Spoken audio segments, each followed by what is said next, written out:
Hello, everyone. Nayaswami Devi here. I want to read to you and then share some extra thoughts about a blog from our book, A Touch of Peace. And this one's called A Light in Dark Times. All I want is to convert you to who and what you really are. Swami Kriyananda often said this to newcomers attending his classes. He was not trying to persuade people to leave their chosen religion, nor necessarily to convert them to Yoganandaji's path and teachings.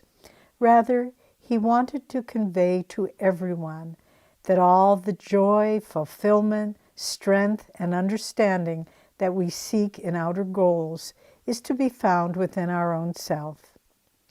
As I write these words, it's May 19th, 2020. What would have been Kriyanandaji's 94th birthday had he not left his body in 2013. Today, there are celebrations for him all over the world, honoring his life and sharing stories of how he changed and blessed countless lives. At the same time, the world is filled with insecurity, fear, and suffering as people face the havoc wrought by the pandemic. In the midst of these dark clouds of uncertainty, Swamiji's life can provide us with the light to guide us forward. Over the years, we watched him build Ananda from a mere dream into a worldwide movement. He had determination and courage that were undiminished by any obstacle that stood in his way.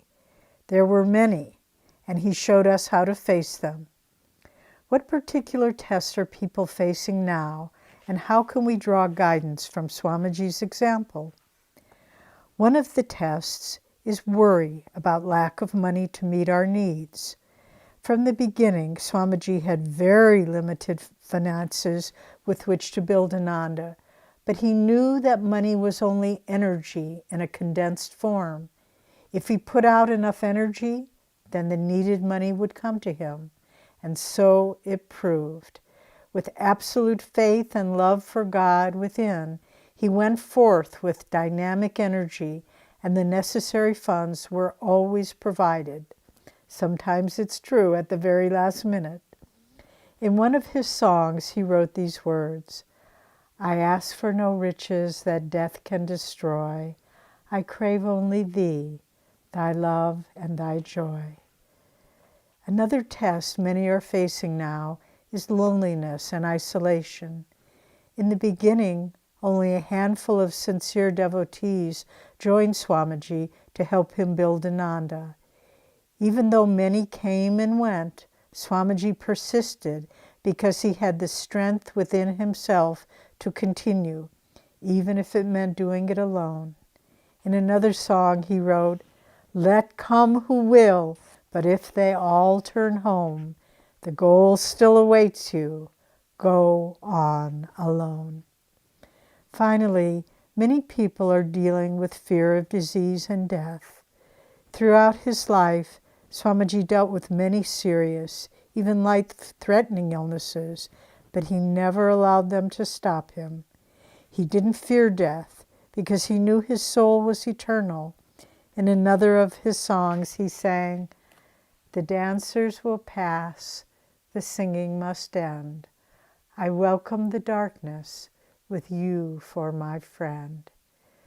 Swamiji faced every test with Master's words in his heart. There are no obstacles, only opportunities. He lived it and he triumphed.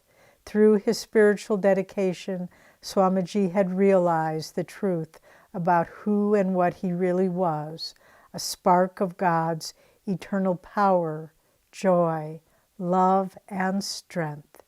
He showed us how we too can live with this same strength, courage, and joy through the challenges of these times. In a talk he gave on facing life's tests, he said, quote, "We see ourselves struggling along on the spiritual path while fighting our way through tests and difficulties. but don't let anything shake you. Every step that you take brings you more light and joy. It isn't as if you have to walk through endless darkness so that at the end you find a little crumb. Each step brings you greater strength and the ability to accept whatever comes. With these gifts, we also find the certainty that there is only one thing worth living for, that which we find at the end of all tests, God's peace." End quote. Wishing you inner light and strength, Nayaswami Devi. That last quote in the blog is so powerful and so important to remember as we go through life's challenges and tests. Don't think like, oh, if I keep struggling and struggling, maybe I won't fall flat on my face at the end of the day. Every test that you face, every test that you are able to overcome, that gives you greater strength, and it strengthens your ability to courageously face what comes and to begin to realize that nothing can take away your joy. Nothing can take away what is important to you, the connection with God.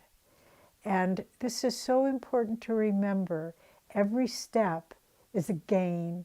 Every victory, however small, even if it's not blurting out angry words when you really want to against somebody that said something upsetting to you, that's a victory.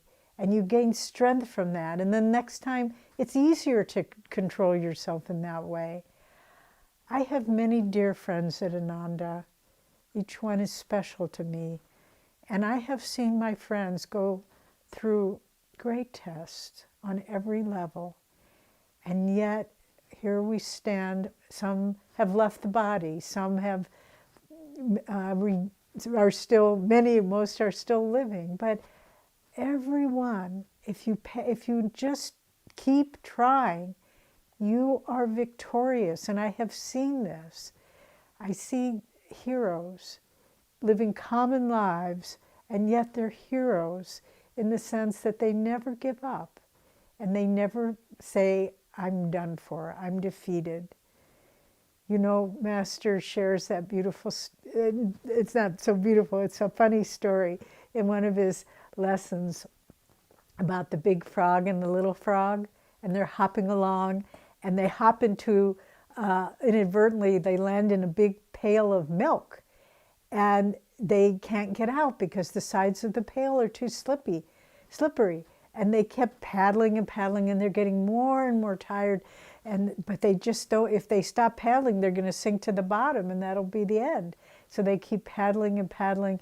And then finally the big frog just says, I am too tired, I can't do it anymore, I give up, and glug, glug, glug, he sinks to the bottom of the bucket. But the little frog says, I'll keep trying no matter what, to the last ounce of my strength. And he keeps paddling and paddling, and finally he feels a lump of that rising up that he can stand on, and it's the butter that he's churned by paddling the milk, and he stands on that lump of butter and he leaps out. Well, friends, it's a child's story, but it's the story of our lives. You see people giving up, and then they'll just in the next life have to start over. But you see the common people heroically living their lives, just saying, I will keep trying, I will keep trying. And beneath them, what is that lump of butter? It's God's sustaining presence that helps you rise above the surface of all your difficulties and leap into freedom and joy. So this was one of the great gifts that Swami Kriyananda gave us through his life, through his example, that if you face life heroically and courageously, even in little things, you will be a hero, and you will triumph over and learn the lessons that you came into this life to learn. God bless you.